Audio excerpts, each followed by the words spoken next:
Coming up in this episode, the wind hits our Solus. Our podcast recommendation is Dark. Our app is focused on 3 letters. And we reveal February's distro, which is... Hang on.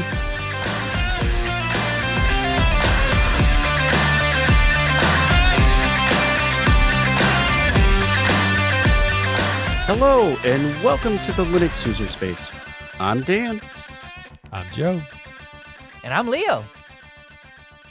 Hey guys, how's it going? I hear rumblings that Joe is looking at getting a new laptop, maybe? I love how this came all the way to me.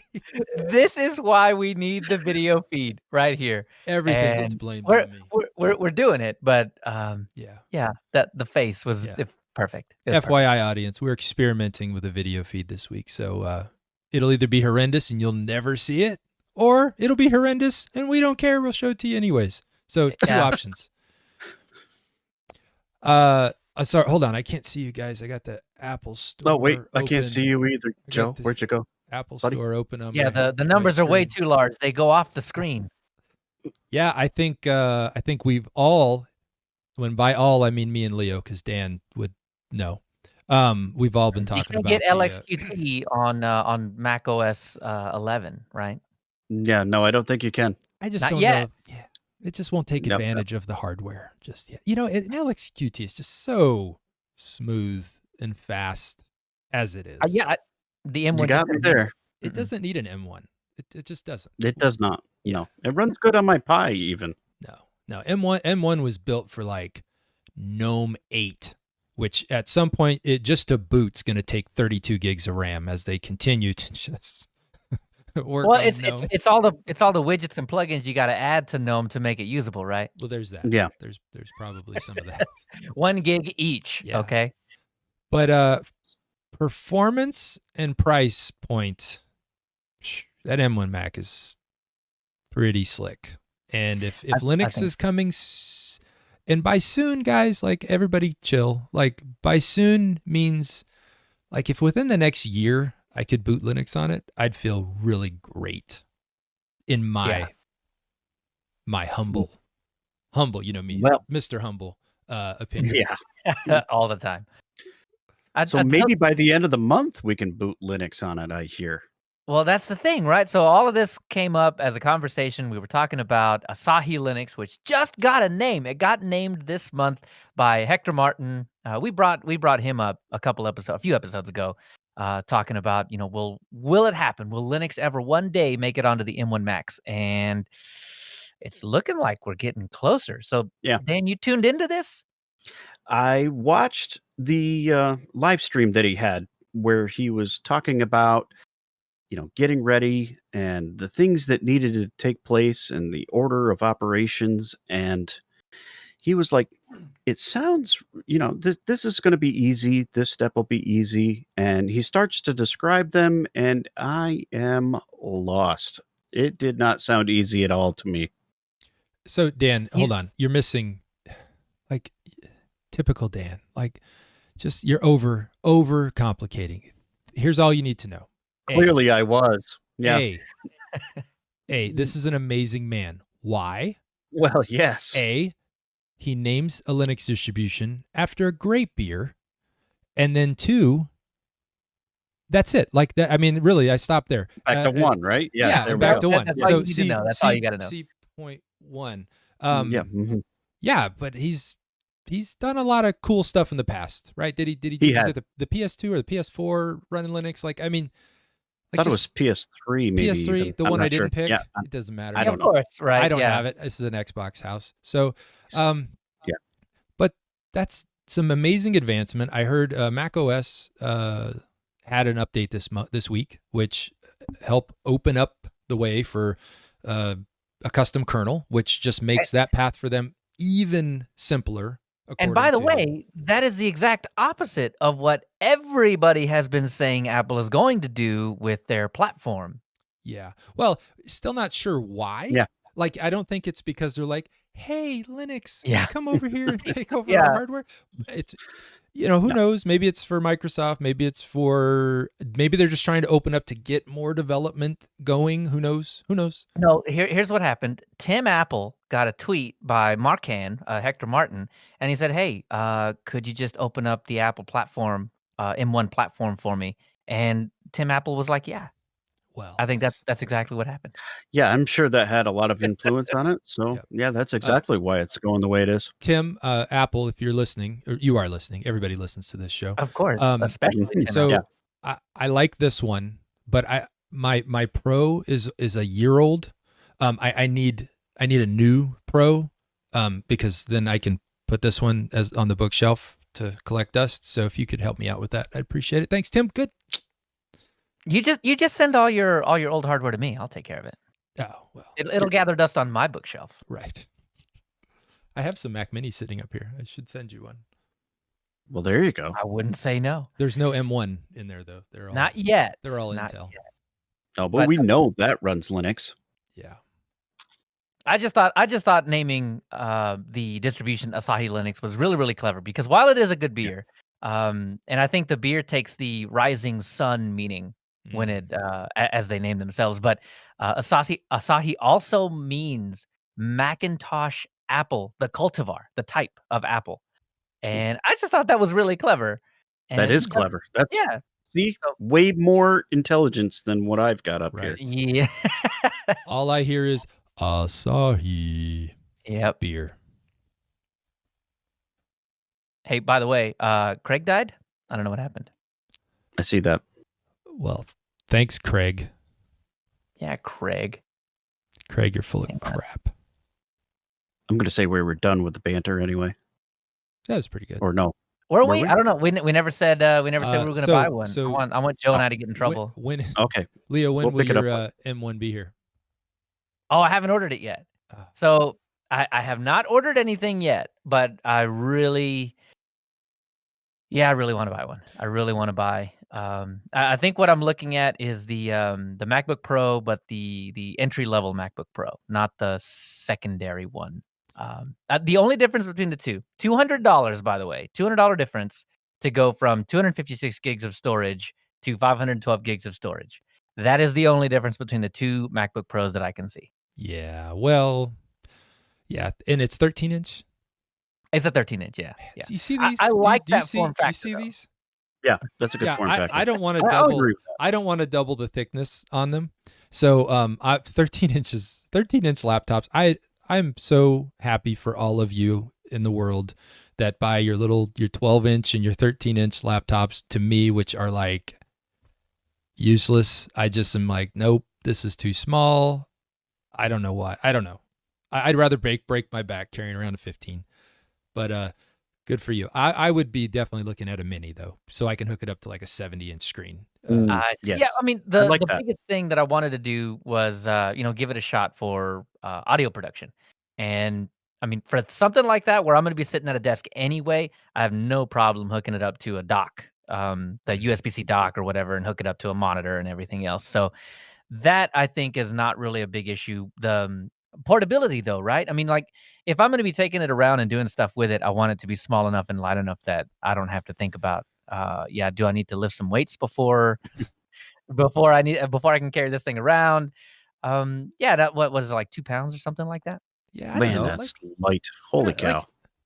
I don't know. Like, my XPS is not that much bigger. Like, it's not that much bigger. No. So the thing that I was thinking about, so I'm looking at getting a new laptop, and I mean, to be quite honest with you, it comes down to, do I want a ThinkPad? Do I want an XPS? Or do I just want to go way out on a limb, get this M1 Mac, and be ready for Asahi Linux when it's in a usable state? So But battery life though. Battery life though. The M1 Mac crushes the XPS. Oh yeah. Well, running everything right now. Running Mac OS. Right. Well, yeah, of course. Yes. So and we know crushes XPS running Windows with all of its power enhancements. Yeah, probably. I'm just saying. Yeah. No, it does. It does in real world tests. It does. Absolutely. But we also know that Apple is doing a lot a lot of under the hood work with software to utilize, take advantage of every piece of that. So Of course. it doesn't I mean will that, say that Linux is going to get anywhere close to that. It'll probably do well because it's still hardware based on the battery. Yeah, Like it's still, I think so. it's less hardware. The processor, all Right. that stuff's going to be less. But I'm just saying, don't expect some like 26-hour battery life on your on your MacBook. Not on obviously Asahi. No. Yeah. it's unknown, right, to some extent. But I will say Hector did acknowledge that battery, power management type things Right. are something they're going to have to address, but that's a little further down the road. Yeah. So Right. my recommendation is, because I know you, Leo, and whatever laptop you buy next will be the one you have episode 200 of Linux Yep. User Space. Guaranteed. Pretty much Oh. guaranteed. Yeah, I'll have exactly. my pad to fall back on, but If it's yeah. a one-shot deal, I don't know if I would invest in the MacBook yet. Just because, Whoa, yet. Okay, what's the threshold then? well, I would say I would like to see a shipping kernel, Linux kernel booting before, if it's my main keep forever device, unless you're just planning on running Mac OS, because you can't even you can't even put Windows on it. Like, So what about more Right? RAM too? That's another issue, right? and the You 8 only gigs got of RAM. 8 gig Well, of RAM, and you're going to so- hang on to it for a long time? I don't know. So the biggest thing that I have realized though is that I do not use more than 8 gigs of RAM. Nah, No, you're probably not. You're but- pretty I- svelte. I- Yeah. I upgraded this laptop to 20 gigs of RAM because I was like, yeah, I'll totally use all of that. Because this is when I was really doing a lot of EMs.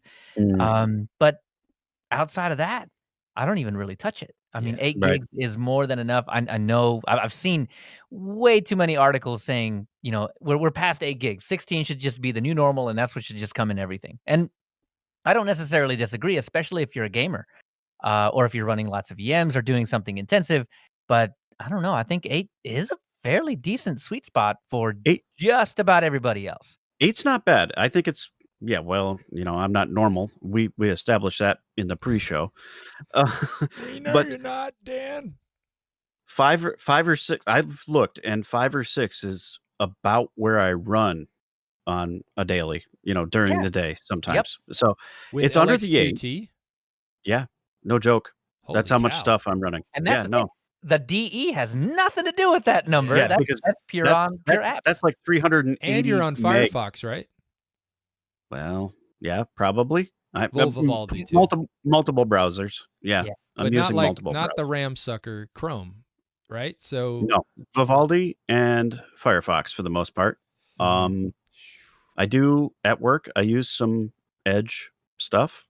which is pretty That's where svelte on RAM It's not compared bad. to Chrome. It's okay. But you start getting all these things open, and Yeah. like 5 or 6 gig on a daily, probably. That's cutting it close for me. Yeah, so that's kind of close to the 8. That doesn't give you a lot of room. You can't, if that's just your daily stuff.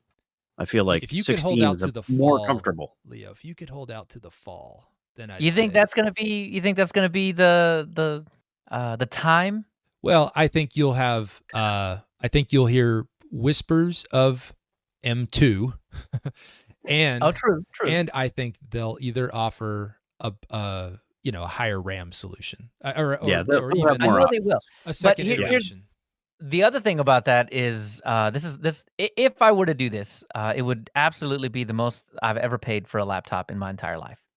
I can see 'Cause you were that. saying you And- wanted a 3-digit laptop, and this ain't it. Oh yeah, no, Yeah. not at all. No. But let's say the M2 comes out, and let's say it has 16 and 32 gig options. I can't afford that anyway. So that there's a good chance I'm not going to be getting a 16 gigabyte version of maybe. anything. That's true. that But they they tend put to out. do like $100 bump, right? Like so you would keep Yeah. the same storage, but get more RAM, or keep the same RAM and get the double storage, and it's That's still usually if they that offer those 100 or- configurations. Yeah. Plus you're an That's true. educator, so you get the discount. Like Yeah, they're just going to give you the RAM for free. you're getting the free upgrade already. You just don't know it. Yeah. Yeah. So like just looking at what I'm doing right now, I'm actively using 1.5 gigs of RAM right now. So not bad. On the machine recording you're- audio. on your Yeah. that you're recording on. I'm looking at it right now. Yep. So 1.5 gigs used, and a good chunk cached. It looks like a couple of gigs cached, but yeah. I mean, we're not even coming anywhere near 8 gigs of RAM, and this is you're fine. Okay. Fine. Yeah. Okay. I tell you what, get one so we can tease you about it for the next year until it actually Oh, runs. of course. Linux. But the other thing I was looking at was the fact that just about all the open source software runs on Mac anyway. Yeah. Ardour runs on Mac just fine. They've even got a beta version of Ardour that supports the M1. You don't even have to run it through the Rosetta translation. Really? Oh, that's nice. Something else we should talk about. Rosetta is wine, just different targets. Yeah, it's Apple's wine. It's but the fact that it runs so well. Well, wow. I'm not surprised by that at all. Yeah. Well, I mean, Apple throw a bunch of money at something, right? Well, they're pretty. I think their track record is pretty good. In fact, actually, they're not, right? They're not the first ones to try and go ARM. Right? They're like, hey, they are not. No, they are not. Microsoft, hey, why don't you go stumble for a while, try and make $300 laptops nobody wants with ARM, and then we'll show you how to do it right. And then they did. But typically their software, like even like I use iOS, like I like my iPad, I like my iPhone. You saw the Samsung phone announcements, right? 100x zoom, and like they take the shovel of just features and chuck it at the wall and then see what sticks, and then 99% of it just slides down because it was slop to begin with. But then there's a couple little features, something big will come out in iOS, and then Android users like, I've been doing that for like 2 years. I'm like, but it didn't work. Yeah, this works much better. Right. Even widgets is something that and since it's been 2 years, it's time for you to get a new phone. So well, that just means it's shiny in addition to it works better. But they do have a track record for when they are going to do something, they kind of make sure it's going to work first. I feel like they're pretty safe. So the Rosetta thing, when they roll it out, it's on. Yeah, once they announce it, I'm like, it's probably going to be sweet. And it is. Yeah. So it's enticing. I'm looking at it. I haven't decided yet. All right. So to be here by next show? Maybe. You'll have one before I have a mini, I think. Yeah, I'm that close.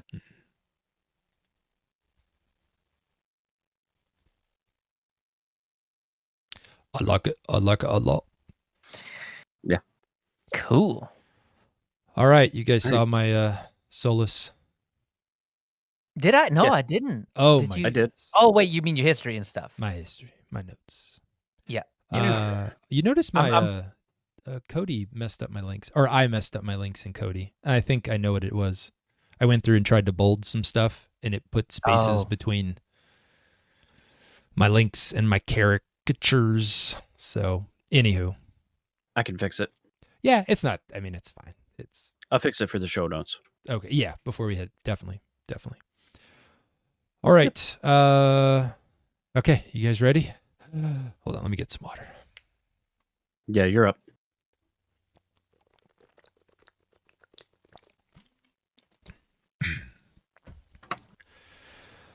Alrighty, it has been a wonderful, glorious, lovely, fabtabulous month. Only a month? It's felt like 7.5 years on Solus. So I don't want to give anything away. Solus.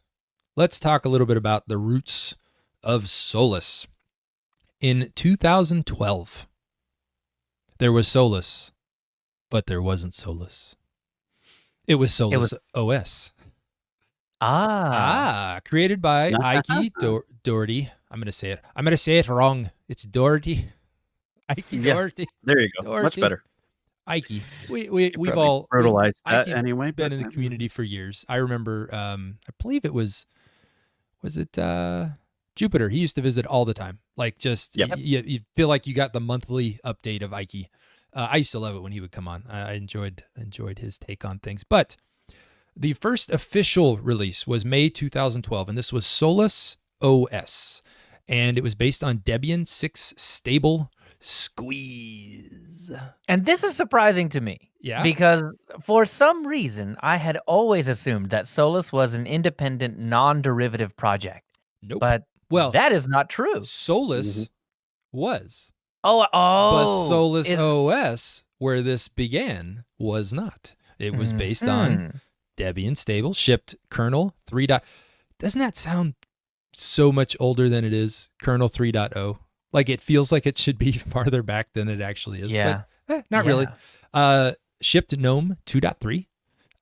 And despite being a stable base, now this is kind of, you see the roots of their rolling idea. They had far more up-to-date applications. So they were shipping the stable base, but the applications that shipped with the OS were top-notch, state-of-the-art, latest and greatest, like VLC, and it listed off a bunch of others. But it seemed like, at the time, that's pretty neat, because I think if you were based on Debian at the time, you were waiting on some stuff. Well, Yeah. Stuff gets a little crusty in that repo. Yeah.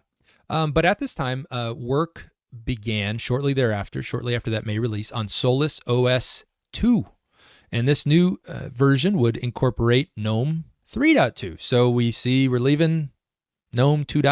Whatever behind, and they are trying to get up to this GNOME 3.2 desktop. They also dropped Debian and started building from scratch. So this is where here's where the non-derivative lineage comes from. Right. So now we are our own thing that we have created. September 2013 sees SolusOS 2 Alpha 9. So almost there, and then it disappears. And there's nothing after that. SolusOS 2 Alpha 9 was the last release of SolusOS. However, fear not. Ikey appears yet again late 2014 with EvolveOS. What's this? Well, EvolveOS is a continuation of SolusOS 2, which never really officially got released, but they are using the GTK 3 architecture, but a fresh desktop. This is where we see Budgie enter the world, the Budgie desktop. And EvolveOS seems to pick up right where Solus left off. It's got this new Budgie desktop, and it's got its very own base. So really, we're shipping like everything from scratch. Well, from scratch using frameworks and whatnot, but their own Linux, their own desktop. That's pretty ambitious. January 2015 sees the first beta release, and things seem to be coming right along. Then in May 2015, the Solus project is born because there's an issue with the name EvolveOS. Somebody sends a letter and is like, "Hey, that's ours. You can't have it." So Ikey and the team, and believe I read a post. They reached out to the community and everything, like, "Hey, what do you think? What should we do?" And just go back. Let's go back. Yeah. So they dropped the OS and went back to Solus, and it's been that way ever since. Solus final point release. So at this time, they're on a point release type setup. Version 1.2.1 was in October 2016. So that's the last legit point release. Everything else after that is the kind of snapshot style, I guess, a la Endeavor, a la Manjaro, all the others, Arco, all the snapshots, all the rolling guys. So they get into this rolling. They call it a curated rolling, curated for sure, as we all experienced. We'll get into some of that. Yeah. What are you talking about? I don't know. I don't know what I'm talking about. But since then, they have had some major release types. So we see August 2017, Solus 3. And that's it, Solus 3. I didn't find a name or anything. And then Solus 4.0, Fortitude, in March 2019. And then Solus 4.1, still Fortitude, January 2020. So looks like their major releases, you got 2 years almost between 3 and 4, and then about a year, almost a year, 10 months between 4 and 4.1.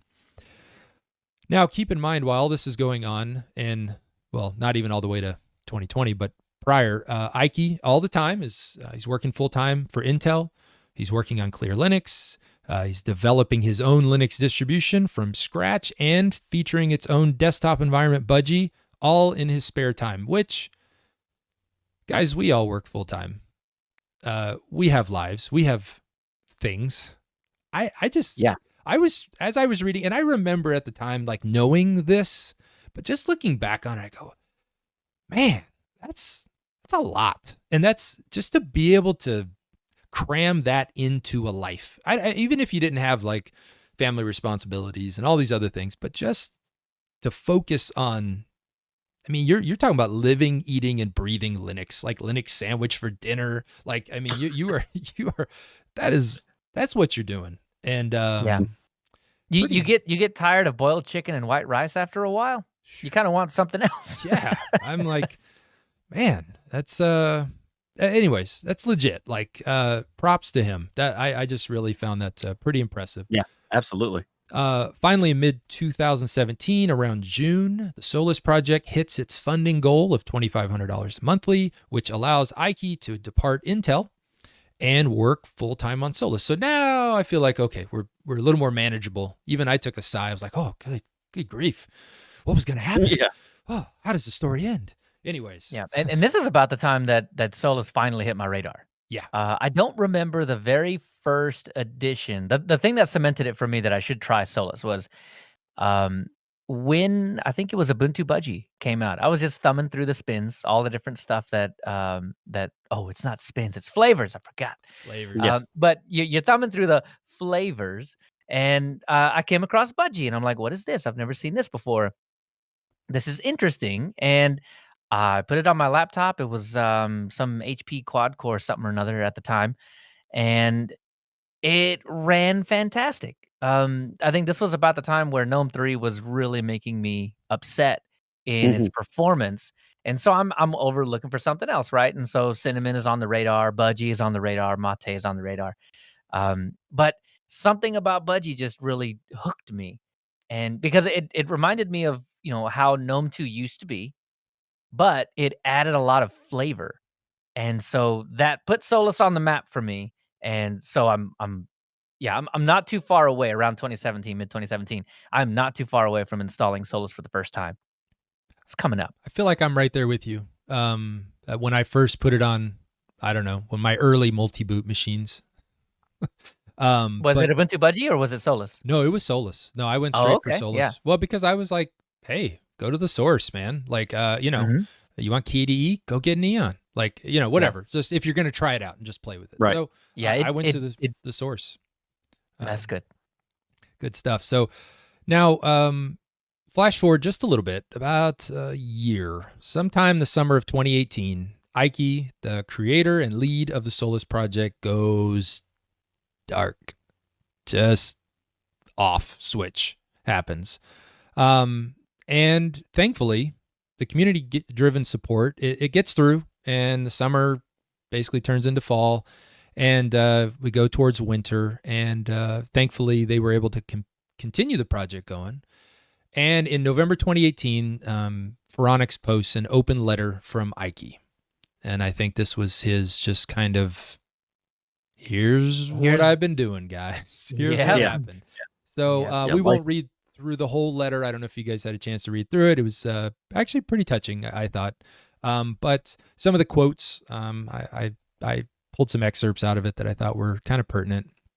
He says, for a long time, I had said that I was merely the first settler in the town that would become Solus, and in time, it would need its own architects, planners, and mayor.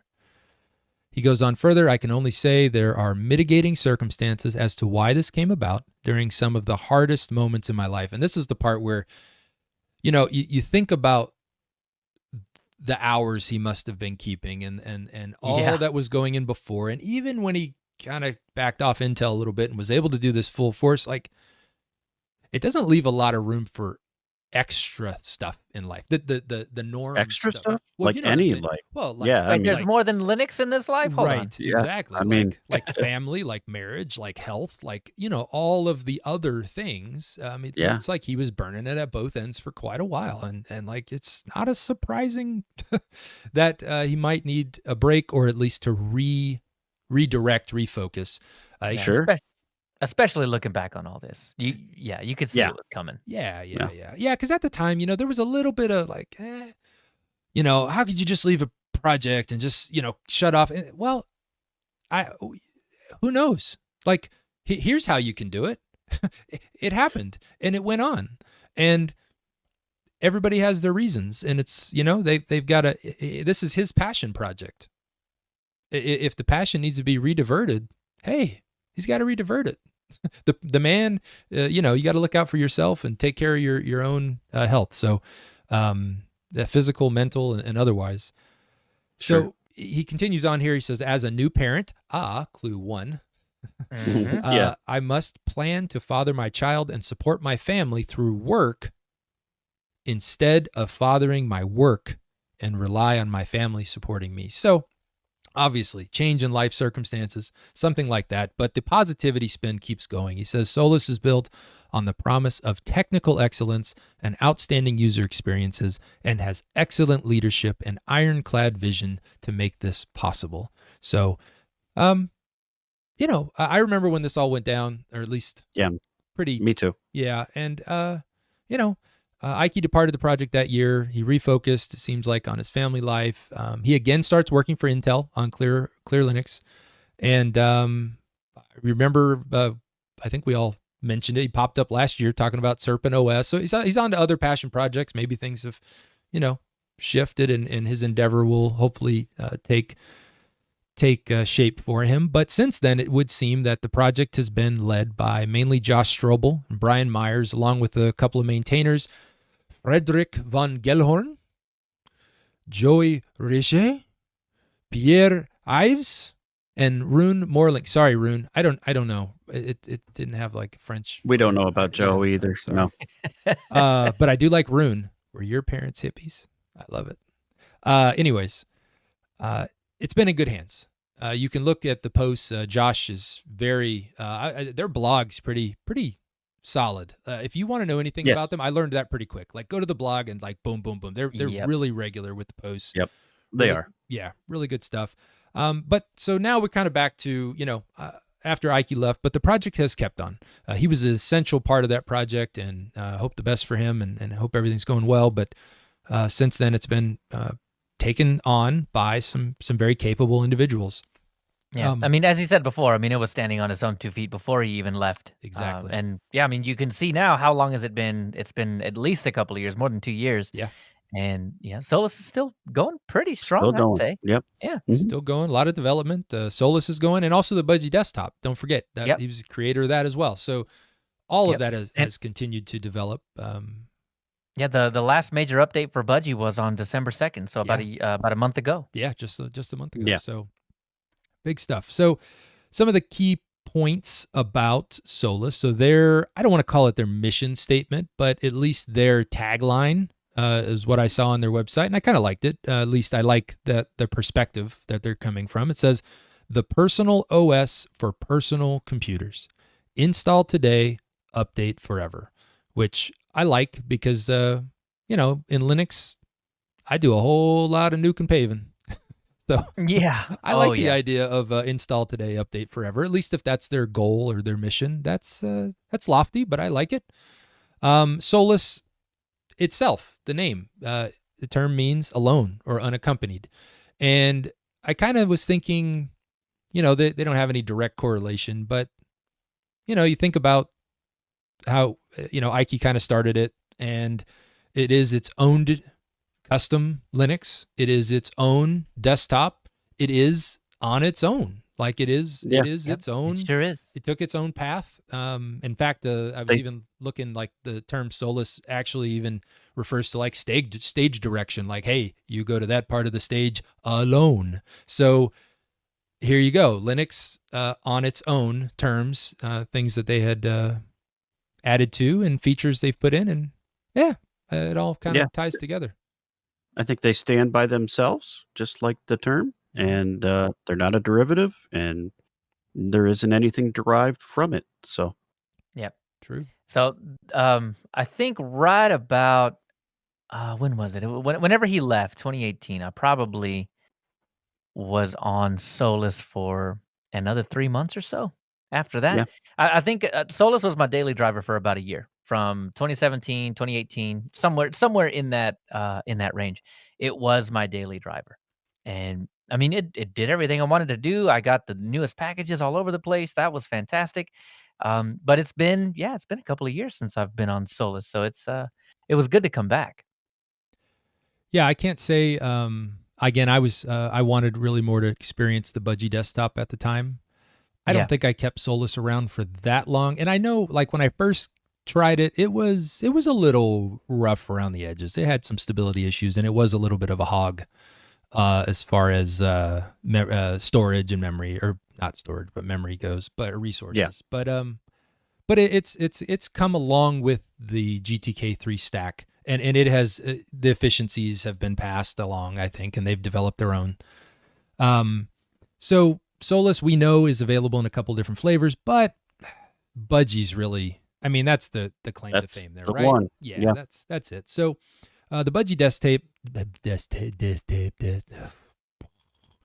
Sure enough, the Budgie desktop is based on GTK3 and integrates pretty tightly with the GNOME stack, and you definitely can feel it. I don't know how you guys felt, but when you're in Budgie, you could almost, and actually the way I had it set up, I did the whole dock at the center thing.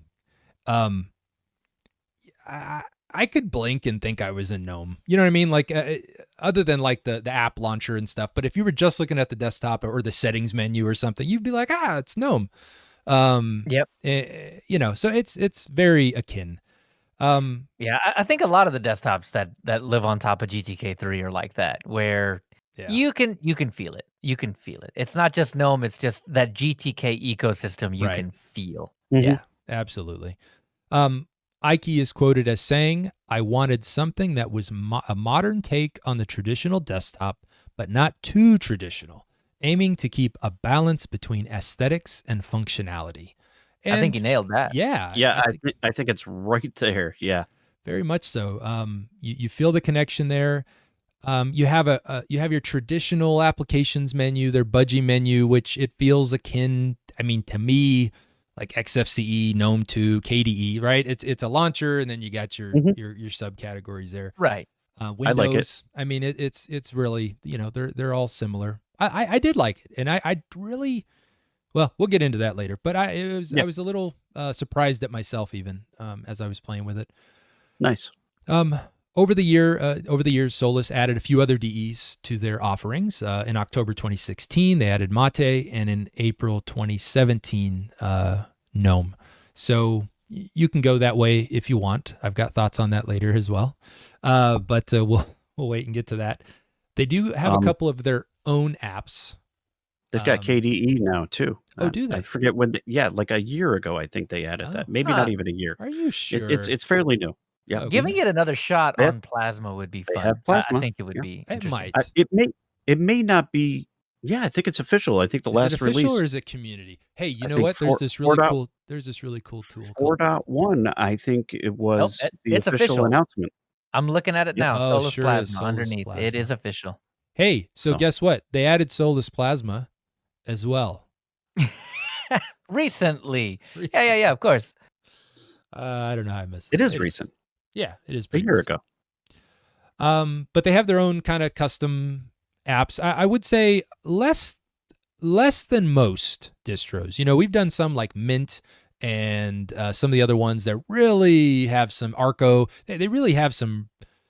They're adding to their distribution by adding some applications. KDE, of course, like, you know, the Neon. Like they have a lot of custom built applications. Solus didn't have. Go ahead. Other than the whole desktop that they have for Absolutely. Budgie. Yes. Right. Yeah. Budgie is their own desktop. Aside from that, but they do have a few. So the Budgie menu, which is unique, it does behave. It's got its own little settings area, and you can tweak it and do a little bit of the things that you would most likely have to do with extensions in straight GNOME. So you're able to do adjust some of that. Raven. That little pop out on the side, like that's, you know. Raven is probably one of my favorite things about Budgie. It's so informative, and you can customize the entire bit. Yeah. It's perfect. It's perfect for something that you don't want to see all the time. I think by default it's got the calendar, and it might even have audio info on there. Right. You can customize it a good bit, but you just put stuff that you don't want to look at all the time, but you need to just peek at every now and then. Man, Raven is so fantastic. It's a perfect little extra to it. I agree. Yeah, I think they even had like plugins for like Spotify and like anything, but whatever's yeah, you can really use it. They have their own driver management setup, which is kind of nice actually. Coming from some distros recently, again, I put this on the XPS where I have NVIDIA graphics and a few other things. They have an app which I fell in love with instantly, and it's the most simplest app, but it has the best name, and it's called DoFlicky.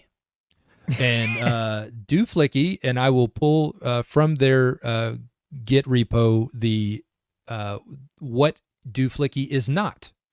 It is not cross-distro. It is not platform agnostic, and it is not intelligently named, according to their notes. You want to highlight that last one. What it is, they say, it is for Solus.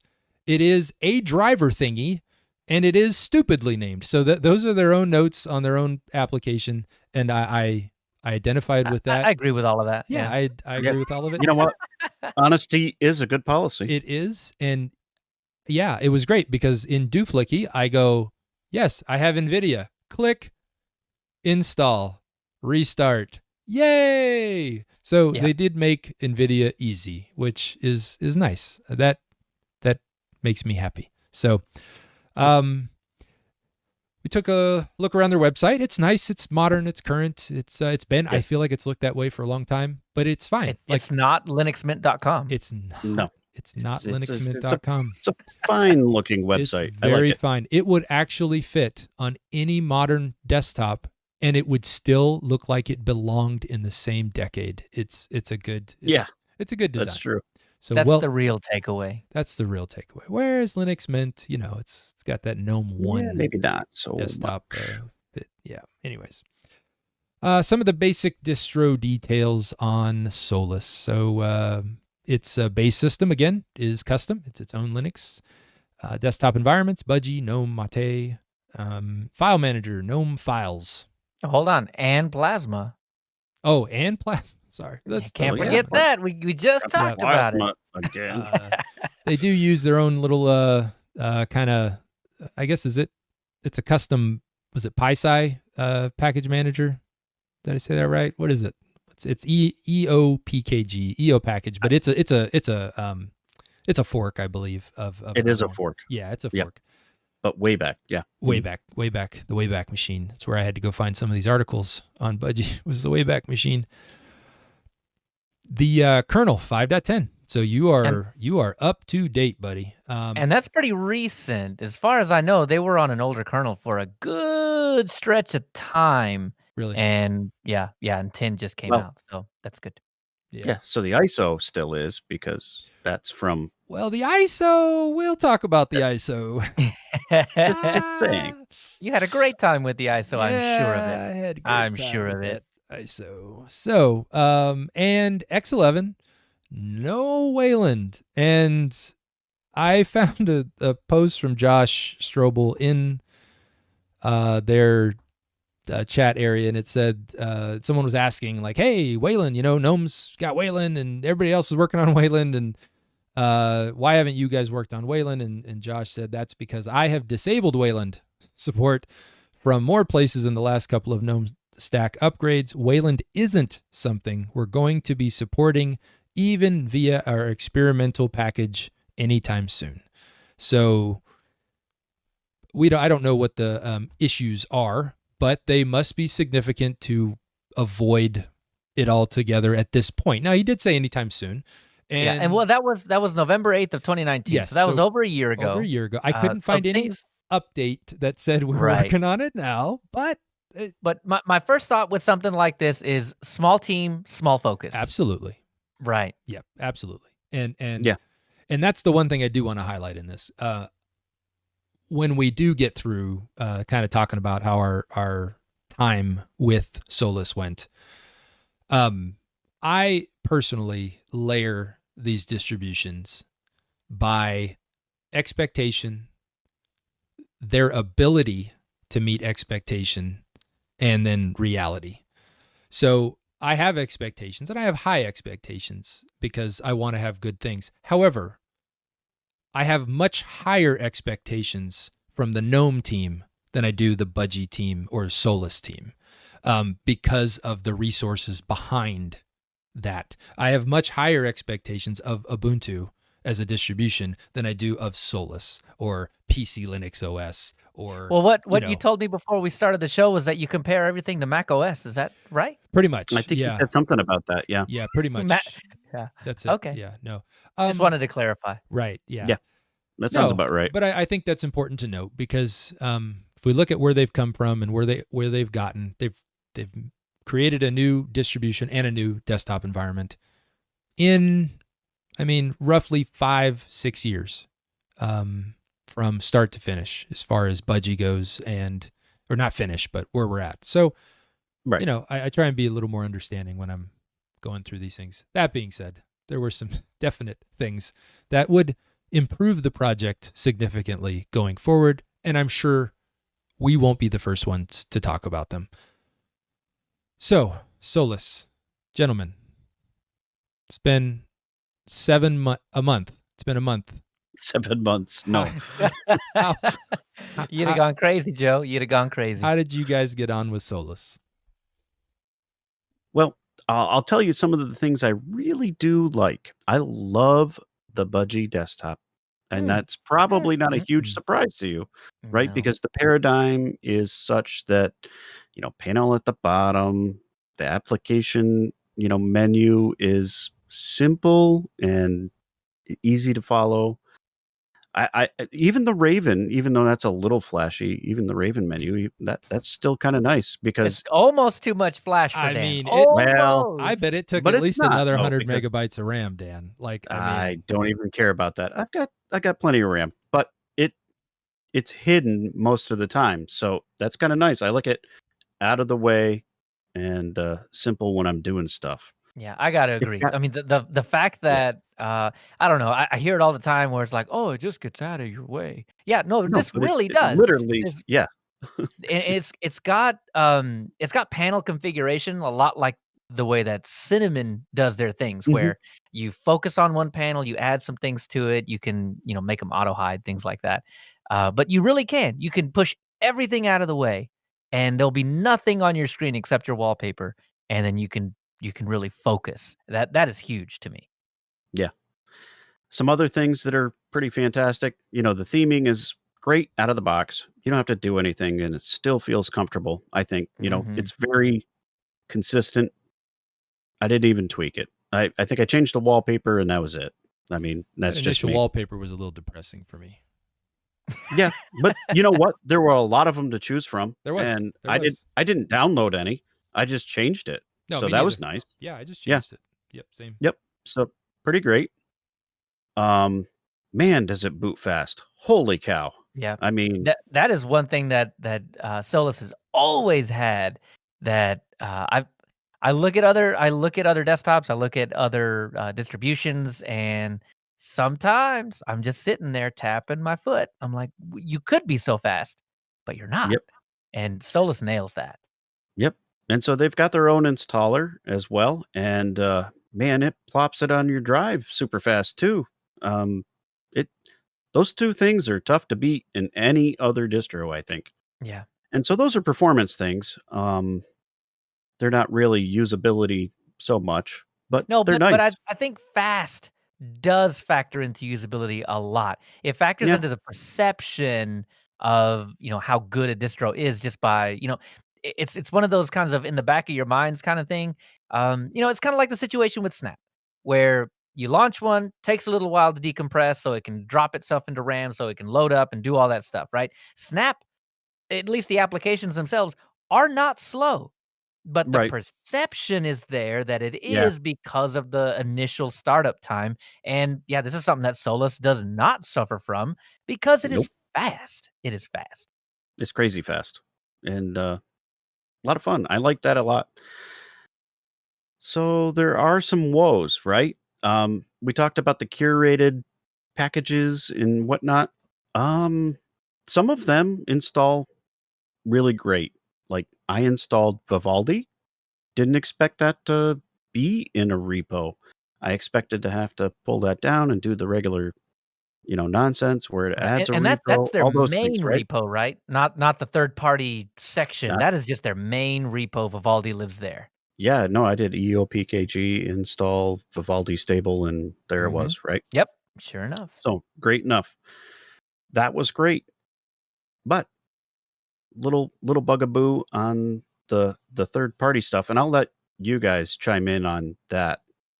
So My first one, the first one that I did, and this is pretty right for any distribution. I go grab Chrome because if something doesn't work right or whatever, I can usually count on Chrome for making it work. But it's not my daily driver; it's just a backup. So I pop open Software Center or Software Manager, whatever it's called. yep. Go straight to the third party area, which when you see how Solus is built, right? It's not derivative of anything, so there aren't native packages out there for anything really. You can't go get a .eopkg anything and Yeah. install it. So what ends up happening is Solus will download the deb or the RPM. I've seen kind of traces of both, but it looks like deb is pretty much always the way that goes. They'll pull that down and rebuild it and create an eopkg out of it and then install that.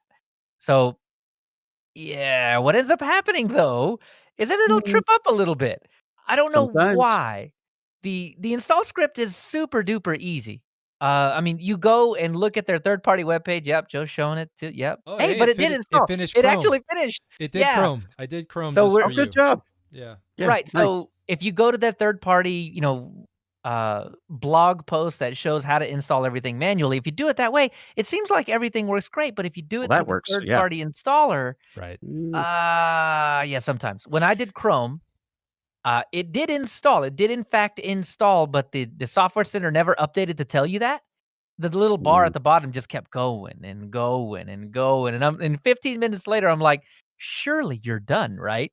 So I look in the menu, and sure enough, there's Chrome, but the Software Center never got the memo, and so yeah, kill that, and yeah, it shows up later on, but yeah, it gets a little messy if you're just going straight GUI. Yeah, that was And my I think that's frustration. fair. Yeah. Yeah. That was Go my ahead, Joe. frustration with so my thoughts on Solus, just reading through their kind of mission statements and Ikey's ideas behind Budgie, which I can get behind all of that, is I feel like it should be simple. I feel like it's almost one of those where you wouldn't think about going to the command line even. Right. And I avoid it. Right. Weirdly enough, in Solus, I avoid it because it feels right. Right. It feels okay to avoid the terminal in Solus 99% of the time. Absolutely. Yeah. And that was my thing is I'm like, okay. But then, well, I went to the third party. So I went to install Slack. So I just showed you guys on the video. The Chrome actually went through. Slack, I let Slack sit there for 30 minutes. I even sent you guys a little video saying, hey, guess what's not installing? And it's still not on my machine. It just sat there, and I ended up just having to kill it, the process, and rebooting. But so that's a little broken. Yeah, and I even followed up on that. You said that maybe about 10 minutes later, I was like, you know what? No, there's no way. It was weird, but it didn't fail. And I did the same thing. I went in third party, click on Slack, click install. Same thing. I let it sit for 20 minutes and I'm like, all right, I'm just going to give up on this. And this is when I realized, yeah, you can do all the third party things through the command line and it works. Right. But yeah, just the fact that you have to do that is weird. Yeah. And so I feel like they've given you the command line instructions, and those always work. Why not rip out the GUI part? I know that's harsh a little bit, right? Hey, but it doesn't work. So let's pull that back a little why bit. rip it out? Isn't the GUI part just a button that says those commands? Well, I hope so, but I don't know what's behind it, right? I don't know what it does. I would think it's the front end of the guts of the brain, the thinking, the process in the back end. So That's fair. Like remap the button, Bob. Like just let's just make sure the code's right. Yeah. Like But like if it broke last week and it's That's just true. not That's working true. this week, that's fine. They just had a This is major not- update last month. This is not new. That's true. Not new. Yeah, well, I'll double down on that one. I remember when I was getting Solus up for the first time, I had issues with the third-party thing, and this was in 2017, 2018. So yeah, these issues have been around for a while. I mean, if you're okay with heading over to their blog and checking out that they know how to install third-party software, then it's not a problem for you. But I think it's really the personal PC for the personal person of a person. When you get Not to that, get too personal about it. exactly. When you get that far down into it, where it's like the whole point of us existing is being easy, then it starts to the focus needs to be there a little bit more. Because I even think it's like it even says like, yeah, we're not gonna include all the stuff you other guys, you other server guys, and you other tinkerers. Like we want this to be right. This is a desktop. This is your desktop operating system. Exactly. Not to beat a dead horse on this episode, but Mac OS is not including software that's for admins and for coders, and you can go get all that stuff and put it on there, just like Linux. Well, hold on there, Joe. It ships with SSH. Oh, anyways. Got a terminal. Got a terminal. Well, look, there's a terminal, but I put this more in the. I would put Solus, I guess, and I'm not saying I don't want any hate mail. I would put it in the same. Send class, him all the hate mail, or at least the same goals as like elementary, or there's some others out there that are their goal is to be for like mom, right? Like but it's a complete OS, a complete ecosystem. Yes. It's a complete thing. I think that's the goal. Right. And it is. Yes. But we need some of these buttons to work. And and it makes things better when all the buttons work. There was a couple other things like for some reason too, I'm having this where if I go into settings now, which hey, I love, right click on the desktop and I can get to settings and Budgie desktop settings. Every distro out there, because you all listen to us, please do this. Like, please. Like, it's so nice and fast. Hey, you know what else works? The super key. XFCE 4.16. The super key. I can just hit the super key and I can just get to where I want to go. I still want to blame that on Endeavor because he didn't install the right thing, because everything that you install. I installed XFCE Desktop 4.16. That's what I installed on Endeavor. You telling me there's a plugin now? You telling me XFCE's got extensions? I think Dan mentioned that you may not have had the whisker menu at all, and I think that was that's neither here. So I don't know. I don't know.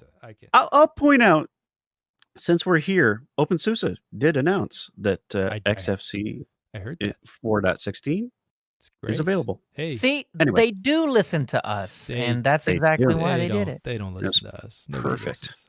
Hey. Timing was impeccable. Just our wives and our kids. Anyways, and you, dear listener, and you, dear listener, all 7 of you, thank you very much. But hey, look, there's 8 now. It's pretty. Like I do enjoy it, and I'm surprised at that because you guys really know how I feel about menus and upon menus, but I felt like this was something because the super key works where I can still, even if you were in like a GNOME workflow similar, like you could still just hit type enter launch. You can jump back and forth between your desktops, your virtual desktops, and all that. All that stuff works really smooth, and it's you guys were talking about like how fast it boots and things like that, and I was just thinking it's now I've lost the word. It's not so much fast; it's responsive. So you know how like it's which are kind of two different terms. It does boot fast, but the desktop environment feels very responsive. There's no perceptible delay when I'm trying to do things, and it just feels very smooth and it's happening. And I like that. Even just moving stuff the way it's the way the desktop is. I'm on a 4K screen. Now, I have a bone to pick. Uh-oh. And Yeah, now this is the part again. Josh Strobel does not have a No, 4K display, Joe. I'm gonna just start it out with this. Josh, maybe you could buy him one Maybe and he send does. it. Josh, I'm just saying. I have a spare. I will. You reach out to me, buddy. I'll hook you up. Okay. So everybody's got fractional scaling this year. XFCE has fractional scaling. Everybody who doesn't have fractional scaling in 2021? Solus. What Budgie? Well, does Clearly. Budgie have it at all? Right? I don't because I don't use it on I Ubuntu. never saw it, but I never had a need to go looking for it. Right. Does Ubuntu Budgie have scaling? Oh, that I don't know. I bet it does. You think so? Because is this a Solus thing or is this a Budgie I don't know. thing? I think it's a Budgie thing rather Feels than like a Budgie Solus thing. Okay. Yeah. Okay. Yeah, I'm well, not sure. hey, maybe Ubuntu Budgie does I don't not. know. Anyways, guys. So what that creates for anybody who has a 4K desktop, because your dock is tied to that scaling, and so you can, I've heard people, just make the text bigger and you can increase the size. Yeah, you can increase the size of the dock, but you know what happens? The icons stay this big. So nobody wants a giant dock with icons that you can't see. So yeah, and I mean on a 4K display, those buttons top right on when you're minimizing, closing, or whatever, those are pretty big, right? When you're scaled correctly, but they are tiny. Oh, yeah. Otherwise, it's like trying to shoot gnats with a bow and arrow. Like you're trying to like do anything. But I got around it. So I took my beautiful 4K display and dummied it down to 1080p, and then just I think I even tried 1440 at 200%. Was okay, and then I had to take the text down to like 80% because then the text was just a little too big, huh? Yeah. So that's it. But I want to preface all of that. Yes, we are picking, but small team. Yeah. Small development. They've got to focus, I'm sure, on certain things. And yes, I am in the minority with 4K displays. I am probably in the minority with 1440p. No, we are definitely in the minority. Go check out the Steam survey on that, and 1440p is like less than 1%. But not for much longer. So no, probably not. I think it's been okay, and I'll still say I'm probably out. Like I can't imagine anybody with a. You want to go get your MacBook Pro, Leo, with your 5K display? I don't know if it's coming on that one, but actually it's 1600p. Okay. It's 1600p, and I think they double it or 150 it or something like that. Oddball. Still because it's a 16 by 10. 16 by 10, yeah, it's not 16 by 9. Mm-hmm. But, right, but I mean, it's like, yeah, it's going to be small. Well, the new Dell XPSs are 16 by 10 now too, because they figured out how to get rid of the top and that bottom bezel, and they stretched out the screen to compensate, which is actually that was something that for the same price I get the XPS, right? Well, so that's where I might end up there before I end up with a Mac. Anyway, so XPS 16, 15, 16, what is it? Yes, it's a big boy. It is. They're nice. I love them. I've been happy with the XPSs. Anyways, fractional scaling would be very, very nice. I don't have any 1080p displays. I have 3 1440s in front of me, and I have 4Ks. That's it, guys. Like, so for me, it is a challenge. I know I'm not maybe the general population, but it does make it tough. However, you brought it on yourself, Joe. I know. I'm sorry. Anyways, but everything else looks nice. So, but Budgie did, after install and everything, because I think of it must be the GTK bones. Because GNOME does it. It knew what size screen it was. It automatically had scaled it to the best of its ability. Whereas KDE, I end up having to find it with a magnifying glass. So that part works in the 1,000 options. Yeah. So guys, so I'm a little conflicted with this one, and I told you that before. I like the Budgie desktop. I really do. Mm-hmm. I could see myself getting comfortable with it. Me too. I'm not so sure I feel the same way about the distribution. I feel like if I was going to use Budgie, it would be on Manjaro, or it would let me tell you the killer feature, I guess, feature set and kind of the target that I think someone would choose Solus over something else. Yeah, please sell me on it. Gaming. Now, not as in performance, but as in ease of setup. Every time that I install an Ubuntu derivative and I install Lutris, I have to go pick and choose a gajillion different dependencies to make this little launcher application work for this game, or get Vulkan installed, or this Mesa, that Mesa, whatever, VA something something. And this is where Solus shines. If you install Lutris, it brings in a lot of those really nice to have dependencies that do not get automatically installed otherwise.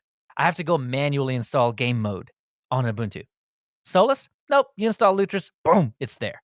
And obscure stuff like Wine Tricks and SQLite, you may have to go install some of that yourself. But if you're a gamer, my thought is you likely have already installed Steam. And what comes with Steam? All of that other crap. Yeah. So Wine Tricks and even some of the weird obscure things like SQLite that are required for some of these launchers, like the BattleNet launcher. I'm looking at Yes. you Oh, yeah. require some of the weirdest crap to get running. But if you install Steam and then install Lutris, you get all of the major dependencies that all of these games that run at a Lutris require. I noticed that BattleNet still required some weird one like libgpg-error. I still needed to go get that one. But still, honestly, if I would have forgotten to get it, I don't think it would have made a huge difference. But it also pulls in the 32-bit counterparts, which require a few extra commands to do on Ubuntu as well. So to be honest with you, this is really where they take that it's a personal desktop thing. They shine right here. This is really where that comes together and makes things super duper easy. So gaming, I mean, it makes that whole thing way better, way easier. I don't know another distribution that's that easy. Well, and so that's definitely a plus. Pop! OS, I think, would probably be close. Probably not that easy, but it is fairly easy. Pop! OS, yeah, they've got I would say Pop! OS is a good honorable mention. They have a lot of that stuff available for you, right? But it doesn't automatically install game mode. If you're going into Lutris and messing with the configurations, that option is going to be grayed out for you. Turn it on. So I mean, you'll have to go Google, why is it grayed out? What do I got to do? And then, but Solus takes care of that for you. You never even get the opportunity to think, why is it like that? So, Yeah. Yeah. So the other thing that holds me back, and we talked about this as well. So they do have a lot of packages in there. I'm not their app. It's not an app store, but you know what I'm saying. It's okay. It's fine. It doesn't give a whole lot of information about anything that's not theirs. So the third-party stuff, you really don't know what you're getting. You know what the title of the app is, but I couldn't find a lot of information like the version and like more details about it because it's pulling from the repos, I guess. But it does have snaps enabled by default, but it's not tied to the store. So So while that's great and it was nice, you still had to go command line to install the snaps. And so I think that just a couple of things, I guess, that would make it more palatable for me. Because again, I love the desktop. And I'm not so sure, I'm going to try Budgie on Manjaro or somewhere else just to see Ubuntu. I really like this implementation. I don't know if it gets tweaked or it gets flavored or seasoned or whatever they do to some of these desktop environments, but I like it the way it is. It's clean. It's pretty. Budgie it looks so really nice, good man. here. But the snap support not being tied in with the store is frustrating because, it's just frustrating because that's, I think, what we've become accustomed to. Just like we've become accustomed to the fractional scaling and a few other things. If you're looking for software that's just not available from the repo or that third-party repo it's not even a repo that they do that with, the third-party list, right? Then you're gonna have to get it some other way. And I mean, for instance, both Dan and I tried to dive into Chromium earlier. Whoopsie. Yeah, that didn't work out so And well. that didn't not only did you have to go do that through the command line, it didn't work. Yeah. As Well, in, I don't know once you why either. I mean, I don't. it said it was unable to mount it. I wouldn't I know don't. about that. I'm a Firefox user. I support Oh, free no, and you're open. not. Don't you dare lie to me, Joe. I Whatever. know you.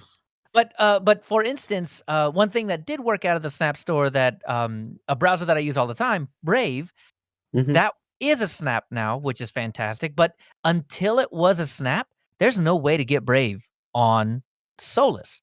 So Snap was required essentially for me for Solus to get Brave. It's the only way I would be able to get it naturally, I guess you could say, without having to like build it myself or something.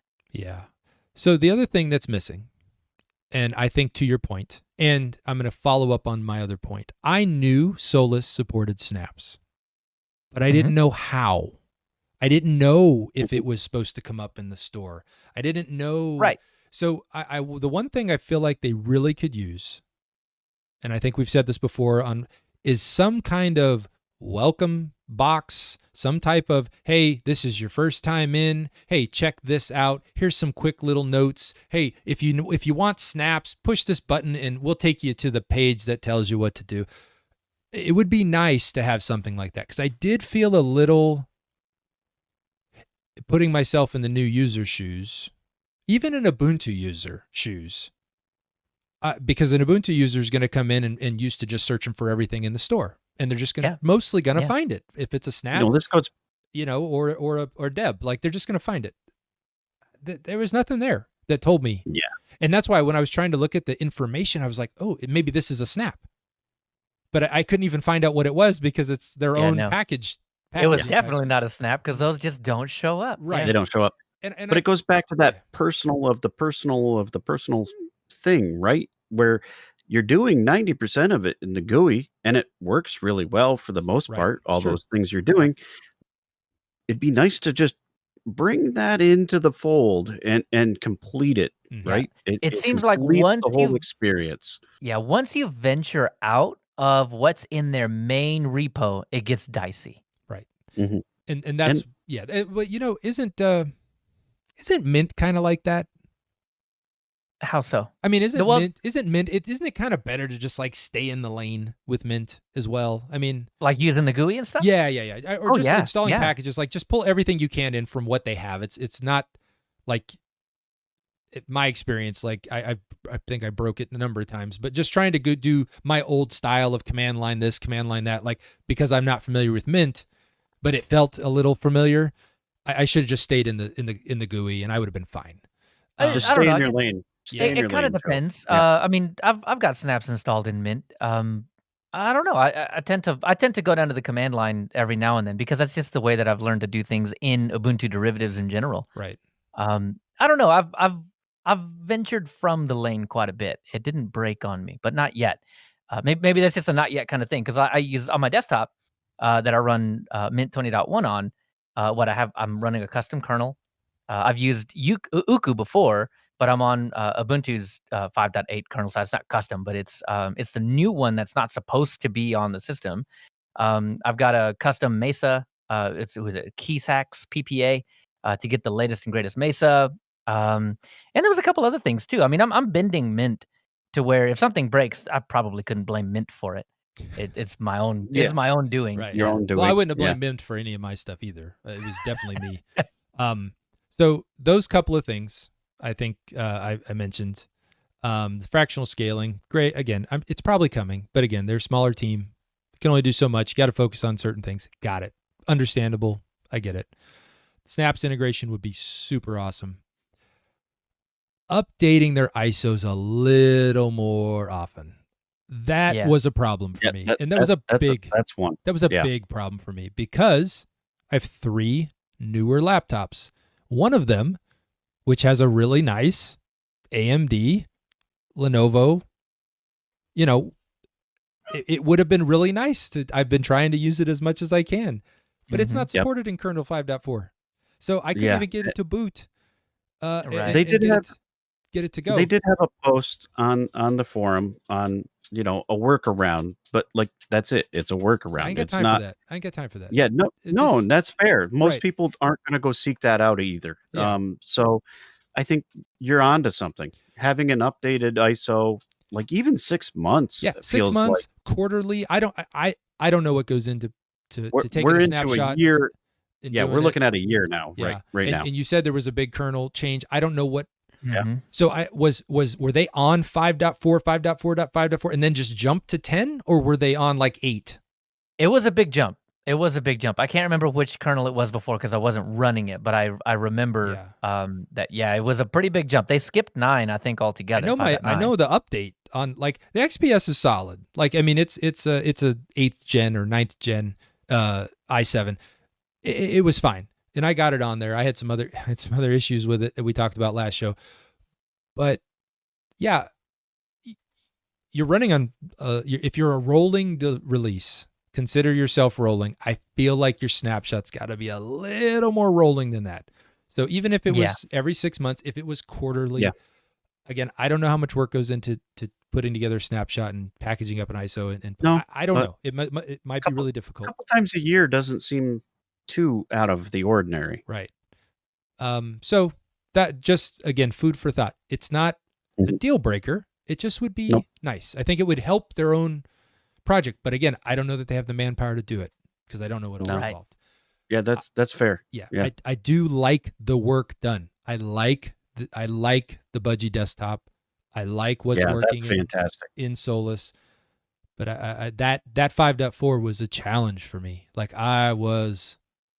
you guys And know, probably a lot of I was people. I pretty feel upset. like even if they release the ISOs maybe on some of those major milestones, like 5.8 brought a lot of stuff for AMD, right? It did. And so even if you hit some of those marks where you know there's going to be a lot of change and it's going to help, you know, a good share of the population, it probably is a good thing to try to hit those marks. I mean, 5.4 was a good point for the last one because It I wasn't think bad. you had your 5700s and Yeah, 5600 they enabled XTs. that, yeah. Like there was a lot of good stuff baked in there. You know, we just needed like the June release or the August release, which had, I don't know, 5.7 or 5.8, whatever they had. I would hope they had done something between 5.4 and 5.10 if you're rolling. Or semi-rolling, curated rolling, whatever they want to call it. But Yeah, I think so. So yeah, just again, I had 3 machines that couldn't even run it a rolling release, which is funny to say. So you never got it installed on any of those machines? No. Wow. Oh no, I got it on the XPS. I got it. Okay. But I have my my other machine at work is all brand new AMD stuff. Like it's the 6800 and it's the Ryzen, you know, the latest Ryzen. So even though it would run now, but I'd have to update it before I can install it. So like it should run on there probably pretty well on 5.10, but I can't get it on there because it's a 5.4 ISO. Like I just couldn't. And maybe there's a workaround or whatever, but I'm not going to fight with it. Like I just times It makes sense. It's fair. Time's tough. Like I don't have a lot of time. So, anyways, guys, final thoughts. I want to end this on a positive because there's a lot of good here, and I appreciate all the hard work that's there gone really into it. is. Yeah. Yeah. I love the Budgie desktop, and it's one of my favorites. And Ooh. I've I'm I'm really gonna surprised by quote that. you, Dan. Yeah, I'm really I'm gonna surprised. quote you on that. Budgie, that's probably- one of my favorites. probably number 3. Really? How's that? Wow. I'm going to rank it. It's going to be number 3. Hold on. So So number one is LXQT. KDE. Number 2 is GNOME. Number 3 Yeah, is Budgie. Is that it? Is that? Joe, you're nailing it, buddy. Well, Yeah. you Yeah, know, that's I know you. Yeah, you do. Hold on. No, I think it is. I think it's towards the top. It really is. Let me think consult the it's Wow Stick. the best. Oh, The best of the GNOME, LXQT is number GTK 1. things. And number 2 is Mate. I don't know. There isn't one. Yep, he doesn't. I'm have going to one. go It's a- Plasma. Anyway, Okay. yeah. All So right. Plasma's my number 2. Okay. You just don't like the GTK, huh? Yeah, you don't. This is That's not it. So Budgie is definitely the best of the GDK. I think that's where I'm Wow. going with this. Yeah, Right? I like that. I feel like it it does it right for me. I don't know. Wow. So, but I don't know. Yeah, there's just so many things that are hanging out there. I'm probably not going to keep this around. Yeah. I mean, I kind of feel like Solus is still a really strong contender, especially if your focus is going to be gaming. I mean, if you just need to run, a browser and play a lot of games, I think Solus is a really, really good choice. Outside of that, if there's a lot of software that you need that isn't straight out of the repo or available in that third-party repository, then it's tough. You're gonna have to get down to the command line. So it does make it a little, I don't know. It takes a bit of a usability hit on that one, especially the way that they position themselves, right? They position Yeah. themselves to be a desktop operating system that is easy. So there's some rough edges on that. It is still going to be in my back pocket, just because the Solus was the very first distribution that I was ever able to game properly on. And so, yeah, I'm going to keep it around for that, but it probably won't be my daily driver, really even close to that. Yeah. I'm probably there with you. It's, I hope some of those things we talked about, those are my big little like gotchas. Like if those 3 or 4 things were there, I could definitely see this running as a daily driver. If I had some good snap Flatpak support from within there, I know how to go to the command line. I know how to add snaps. I know how to do Flatpak. I don't want to. I don't want to do that anymore. I don't want to have to do that. It's not your fault, Budgie, Solus. It's just where you're at.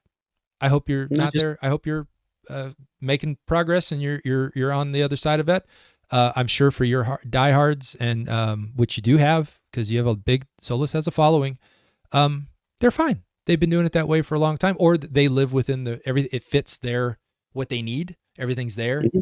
That's great. That's awesome. For me, the bottom line ended up being once I got all the software that I wanted on there, it didn't matter to me. Yeah. Everything at that point was everything works then. Yep. Yeah.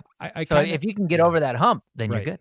Yeah, and I kind of want to. I'm going to keep it around too for a little bit because I kind of want to go through. I lost about a week and a half just monkeying around with the ISO and trying to get stuff going and realizing where it wouldn't go and where it would go. So I kind of want to go through like a major update with it and just see how that goes. We'll see. I think every Friday's their updates. So I've had a couple little Fridays. Little stuff. But at some point I'll go through other than the first initial big upgrade going from 5.4 to 5.10. There was like 500 updates that it processed or something like that. Yeah, it was a lot. Yeah. So and that went well actually. Hey, it went fine. Installed. No, that was a big change. It's like hitting update on a year-old rolling release machine. Like that's a big. That's a lot of confidence actually too. From their actually, side. It's amazing it works, right? I mean, you try doing that with some other. I wouldn't let Manjaro go that long. I don't care what they say. And it's fast. Yeah. Yeah. So, no, it didn't. It went fine. And the update process it didn't take forever. Like it went pretty good and smooth. And so yeah, I'll keep it around. Keep playing with it. I probably will try out Budgie on a few other a few other distributions as well, just to compare, contrast. But I really did enjoy it. I enjoyed it a lot more than I thought I would. Cool. So that's good to hear.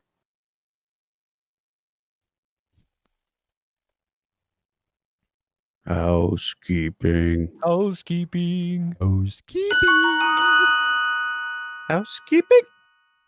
I'm the keeper of the house.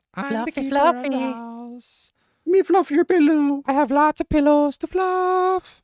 It's my day to fluff the pillows. 105 fluffers to go. Oh, this is so much fluffing to do. Wow. Dan. The podcast. Jeez. I was going. Can't follow that up. Come on. Dan, come give us some notes. We needing of the housekeeping. All right, here it comes. The podcast community has some fantastic members, and we want to make sure to highlight that. In our podcast showcase for this episode, we want to draw your attention to Darknet Diaries. Ooh. This is a really well-produced podcast with some fascinating stories. And I know you guys listen, so what is your take?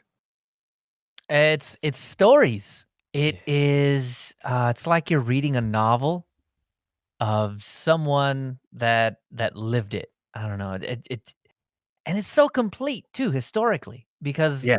whenever they take a topic like a security topic or something like that, they'll take you back to the very beginning, and build you up. It's like a movie in your mind. I don't know how to explain it other than it's just really just utterly entertaining. Yeah. It's good stuff, and it's nerdy good stuff. Good nerdy stories. But Good nerdy stuff. but Yes, that's a tagline. Yeah. Darknet Diaries. Good nerdy stuff. I like it. That's good. Guys, I'm available. Darknet Diaries if you need to reach out. Yeah. Oh yeah, of course. Yeah, I'm available. If you don't like that, blame Joe. Always. Always. Hashtag. And I want to make sure to mention before this next announcement that we've got a couple of emails that have come in. Thank you. Yes, thank you very much. And we haven't forgot about you. We do want to bring these up in the next episode. So, Matthias and Steven, we're going to get to your emails next time. We'll probably read them out and hopefully have a good discussion about it. And if you want to give your feedback and send your emails, you can send them to contact@linuxuserspace.show. With the subject line #blame Joe. Sounds good. So We are very appreciative for all the Patreon supporters. If you also like what you hear on this show, please consider sponsoring us on Patreon. Head on over to patreon.com/linuxuserspace. We've got ideas. we've got a huge announcement to make. Yeah. Wait, what is it? I don't know, but we're working on it. We're working on the Ah. announcement. We are working on a huge announcement, and Yeah. I'm excited when we do announce it. Right. Hopefully it's huge. Guys, We're gonna be announcing the forthcoming announcement. Stay tuned. Solus It will be exciting. Solus 4.2.1 No. fortitude. No, that's not us. Okay, I sorry. think our announcement might come before that. Oh, okay. Yeah. Definitely maybe. before XFCE 4.17, 18, whatever. That next one. Sometime in the next 7 years, we'll have a good announcement, guys. Please follow us on Twitter @LinuxUserspace to get all the latest announcements for this show and highlights for things that impact your user space. We also have our growing Telegram group. Please join us over at linuxuserspace.show/Telegram to continue the conversation. Lastly, don't forget to rate this podcast on iTunes or your favorite podcast application, and like, comment, and subscribe on YouTube. You can always get more information at our website, linuxuserspace.show.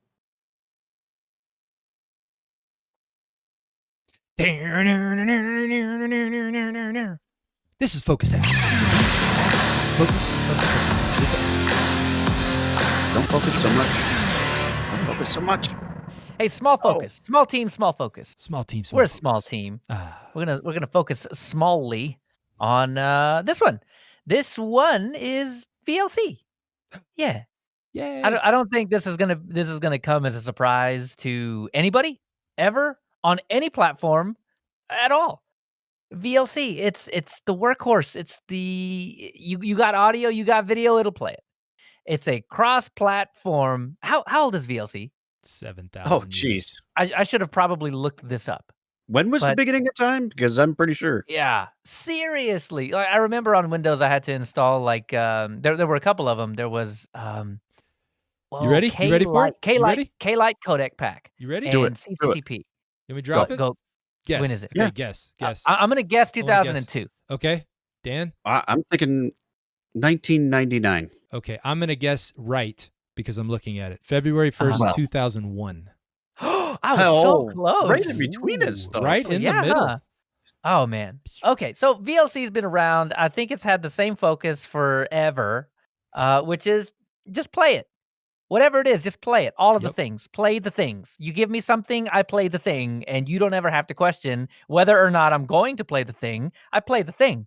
Yeah. That's honestly, if VLC's Yeah. tagline doesn't change very quickly to just play the thing, I'll be upset. Yeah, its So tagline that's should it. be, I do my job. Yes. I do. Yes. Does it very and- well though. And I'm telling you, when you have to go on some distributions and install this codec and that codec and this pack and this pack and this thing and this whatever and this software and all this stuff just to be able to play a video that you could play on Ubuntu just fine, it's kind of annoying. I understand why you can't do that. I get it. But the fact that you can just plop VLC on your machine and just forget about all that is so nice. It's just so nice. And it's not going to go anywhere. It's going to just, it's what are we're up to almost 20 years now. Yep. So yeah, VLC is just going to be a 20 pillar years next of, month. Yeah. Yeah. But Leo, What? is there anywhere you can't run VLC? I mean, No. it's like on every platform, Listen, right? the entire reason I was considering getting an Apple M1 Mac was just so I could put VLC on it. Oh, we'll see. That's it. Well, that's the whole seals reason. the deal. Yeah. But seriously, But it's Mac on OS. Yep. it's on Mac OS, it's on iDevices, it's on, Android devices, it's on, at BSD, it's on Windows, it's on Linux, it's on everything. Yeah, BSD. if Look, you're- hey, if you're hey, running hold an on, operating hold on. Let's set system- something straight here. Wait, BSD. This is a family show. It's there. Stop it, Dan. Stop I it know. right now. I know. I'm You sorry. watch your mouth. This Come is a- on. Where's my bar of soap? Yep. Oh, Yep. Yeah, it's here Just somewhere. go to the VideoLAN bathroom, pop that Client. in your mouth. For the win. Seriously. I know people give it a lot of flack because it's not the prettiest video player out there or But whatever. it'll play It flax. doesn't matter. Exactly. Like, It doesn't give it all matter. the flack you want. It'll play it. Yeah. How's that Yeah. celluloid going on Fedora for you without having to install a bunch of RPM view? Yeah, exactly. VLC, okay? And yeah, it's good. It's really good. Even the metadata. Here's one thing. I found out later on that EasyTag could do this, but Yep. MP4s in VLC, you can edit the metadata, and that's not the only format. I mean, just about all the things that VLC will play, you can tinker with the metadata. And tinkering with video metadata in Linux is a sore spot. I don't care what distribution you're on. I don't care what you're doing. If it's not MP4, there's a good chance you can't tinker with it. Mm-hmm. But if you can tinker with it, VLC will do it for you without a whole lot of fuss. So yeah, just these things. It does all the things. You can use That's it why we're to focusing grab an on. RTSP stream off a camera. Yes. I Oh, mean, yes. you can use it for a lot of Yep. things. A very, very Swiss Army tool knife video audio player. A Swiss Army tool knife. I'm going to keep You that like one. that Put one? that in my pocket. Yep. That's- put it in my that's pocket. good tool stuff. Knife. Yep. It's a tool and a knife. Yep. And I think I'm probably not alone in this. Really, VLC is my backup. It is. I use whatever comes on the system, and when that's on Ubuntu, it doesn't even matter to me. They're all the same. They all play the things, right? I double click on the file. If for some reason Celluloid or Dragon Player or Eliza or whoever comes back and is like, I don't know what this is, I can't do this, then it's just like, okay, right click, open with VLC, and it works every single time. It's something that it's one of the softwares I install on every distribution just right out of the box because I know it's going to come in handy one time or another. Yeah. I skipped that Yup. step. I'm not using VLC. I just change default VLC. I'm not messing with Nice. your player. I couldn't tell you what video player was on any distribution because I never used them. I've only ever used VLC. I don't know. A big reason that I like to use it as a secondary, especially on Windows, is when you make VLC the default, everything is a traffic cone. Everything. Yeah, it is. Your Yeah. video, your music, that's your what, true. it's all just traffic true. cones. So my main player on Windows is Foobar, and they're little icons for everything. Yeah.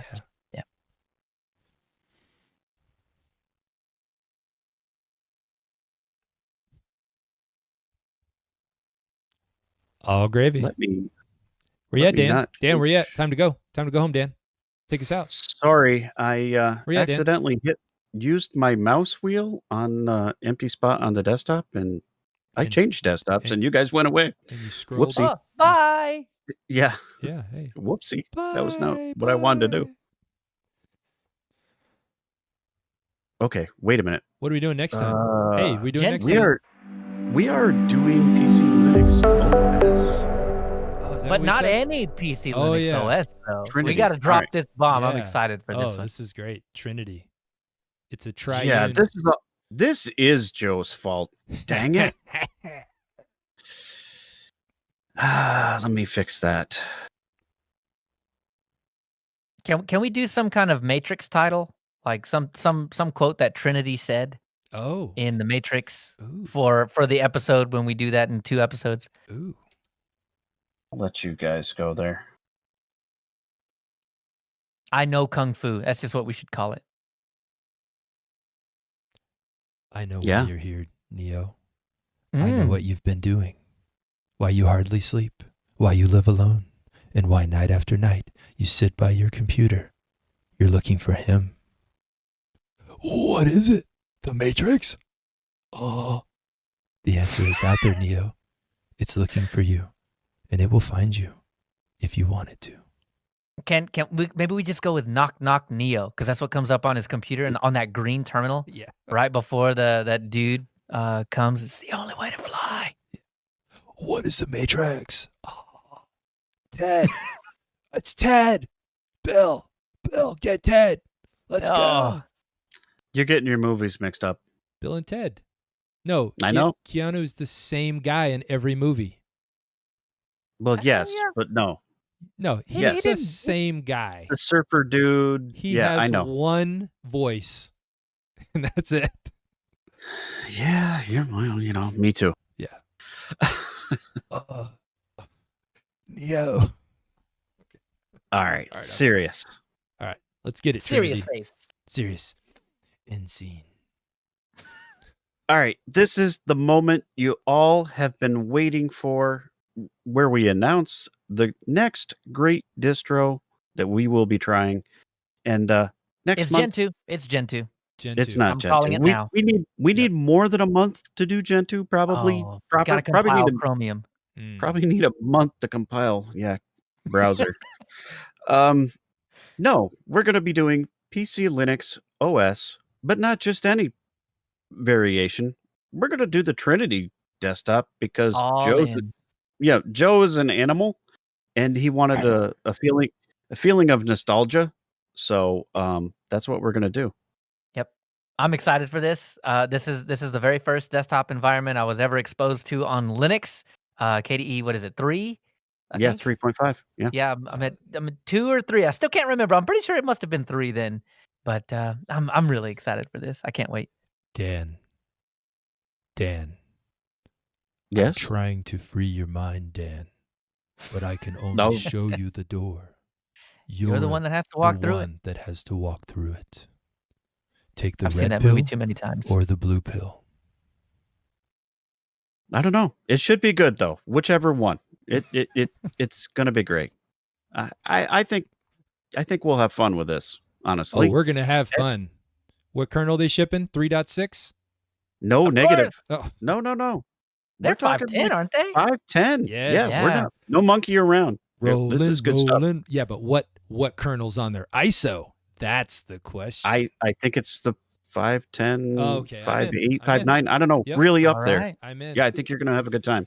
I'm in. when it comes to that. We're gonna work with a desktop that looks like it's from 1987 and Yes. on the latest Linux kernel. Tune in. You're going to next fall month. in love with it. You're Yeah. going to fall in love with it. You might love it, Joe. It I might be might. just for you. I might. Anyway, that means the next show will be topic based, and we hope to have a few topics, that will impact your Linux user space. Mr. Anderson. Right. Thank you, everybody, for listening and for your support. Please follow along as we test out PC Linux OS for the next month. And where can we find you, fine folks? You can find me at Jojo_vet.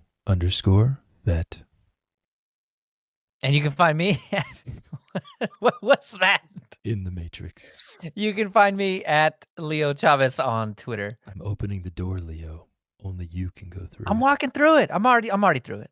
Okay. All right. I'm outro, so you can find me at Casey2BEZ. Don't hit your head on the door, Leo. I'm out. Dan, are you Join out? us again in 2 weeks when we return to the Linux user space. Dan, you can't leave the Matrix. You must stay. Deuces. Peace out. Just unplug me, man. I dropped my mic, but it's on an arm. Oh. No, it doesn't drop. Well, we did it. I'll simulate it. Yeah, we did. Did it. Boy, was that out. I don't know. I think that was a long one. What a weird outro. Yeah, it did end up being longer. I was like, this one's going to be short. We're just going to trash talk Solus for a little bit and be done with this. Nope. It's probably going to be one of our longest shows. I think it's good. Always making it hard on me. Always. I'm just going to cut out an entire chunk. I want to notice. Go ahead. I think you might need to. We had plenty, though. That first half hour you can cut out. Well, I mean, we wouldn't even start recording until like 30 That's minutes. true. Yeah. We did jabber on. So there, we're but really like hour and a half. I mean, once you put it out, hour. It's gonna be an hour and a half. Yeah, I was going to say, we'll see how this one cleans If up. we don't make an hour and a half, I'm surprised. So how much should I cut up this video?